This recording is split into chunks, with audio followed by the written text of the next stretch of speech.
যাচ্ছি। দেখো কি গরম আজকে, কি রোদ, বাপ রে বাপ। যাচ্ছি নেমন্তন্ন খেতে। আমার তো শরীরটা খুব খারাপ লাগছে, খেতে যেতে ইচ্ছা করছে না আর কি। কিন্তু নেমন্তন্ন বাড়ি, আমি এতক্ষণ শুয়েছিলাম, যাইনি। এই যে ছেলে আসলো টিউশন পড়ে, তারপরে এই যে যাচ্ছি। শরীর খুব যাবো না গো। এই যে বন্ধুরা, এই যে গিফট নিয়ে যাচ্ছি, চলো যাই দেখি আমাকে কেমন লাগছে। শাড়িটা পরেও কমেন্ট করে জানাবে তোমরা। দুপুরবেলা এই ভর দুপুরে 2টার সময়, আর যে গরম রোদের মধ্যে নেমন্তন্ন বাড়ি খাওয়া মানে তো বিশাল হাঁপা। তো চলো, যদি সুযোগ পাই ওখানে ভিডিও করব, আর যদি না সুযোগ পাই তো ব্যাস বন্ধ করে দেবো।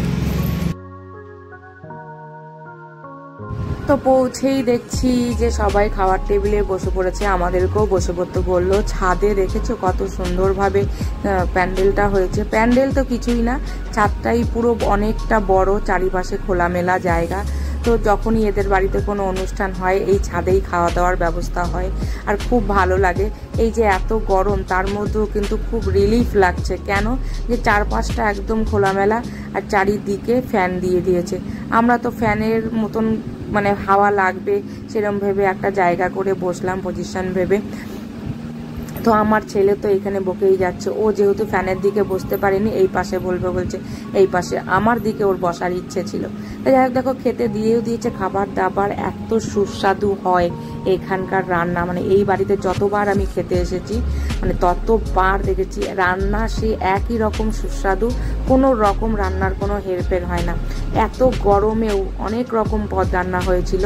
আলুর চিপস, লাউ দিয়ে, মাছের মাথা দিয়ে শুক্তো করেছিল, মুগ ডাল করেছে, পটল চিংড়ি করেছে, কাতলা মাছ, তারপরে পায়েস, অনেক রকম আইটেম ছিল, কিন্তু সবই একদম লাইট, খুবই হালকা খাবার। তাও দেখো আমার এখানে বড় ছেলে সমানে জল খেয়ে যাচ্ছে। খেতে বসেও জল খাওয়াটা ওর একটা স্বভাব, জল খেয়েই যাবে। আমার দেখো ওই দিকটায় ফোনটা রাখার ব্যবস্থা আমি করতে পারছিলাম না, তাই এই সাইডে রেখেছি ফোনটা। আর খাওয়া দাওয়ার ভিডিও করতে আমার একটু লজ্জাই লাগে, কারণ সবাই তাকিয়ে থাকে ভিডিও করছি বলে। তো আমি তো ভালোই খেয়েছি, এত শরীর খারাপের মধ্যেও আমি যেটুকু খেয়েছি ভালোই খেয়েছি। আমার ছেলে তো একদম পুরো পাতা পরিষ্কার করে চেটে খেয়েছে।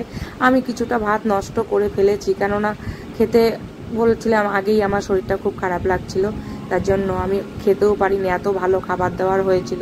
আমার ছেলে তো বকেই যাচ্ছে তুমি নষ্ট করলে। যে আমি খেতে না পারলে আমি কি করব। এই গরমের মধ্যে যে নেমন্তন্ন বাড়িতে খাওয়া, এত আজকে কিন্তু খুব গরম পড়েছে বন্ধুরা, খুবই গরম পড়েছিল। গরমে আমার আরও শরীরটা এত অস্বস্তি লাগছিল, এত খারাপ লাগছিল।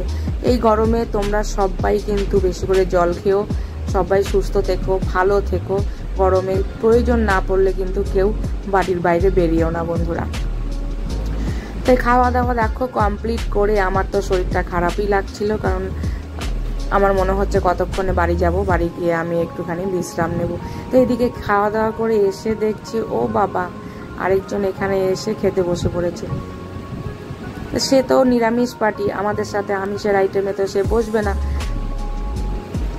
তো সেই কারণে একে নিরামিষ যেহেতু খায়, একে নিচে বসিয়েছে খেতে। তো নিরামিষ পদের রান্না অনেক রকমই হয়েছিল, ও তো তৃপ্তি ভরে খেয়েছে। প্রথমে বলছিল যাব না, কিন্তু এর বাড়িতে যখনই কোনো অনুষ্ঠান হয় ওর জন্য, ওর যেহেতু বন্ধু, ওর জন্য আলাদা করে নিরামিষ রান্না হয়েই থাকে। তো খাওয়া দাওয়ার পরে মিষ্টিটা যেহেতু ওকে সাজছিল, ও তো মিষ্টি খেতেই চায় না, কারণ ওর যেহেতু সুগার, মিষ্টিও একদমই খেতে পারে না। তবু জোর করে ওকে একটা মিষ্টি দিয়েছে, ও তো ছেলেকে দিয়ে দিল মিষ্টি।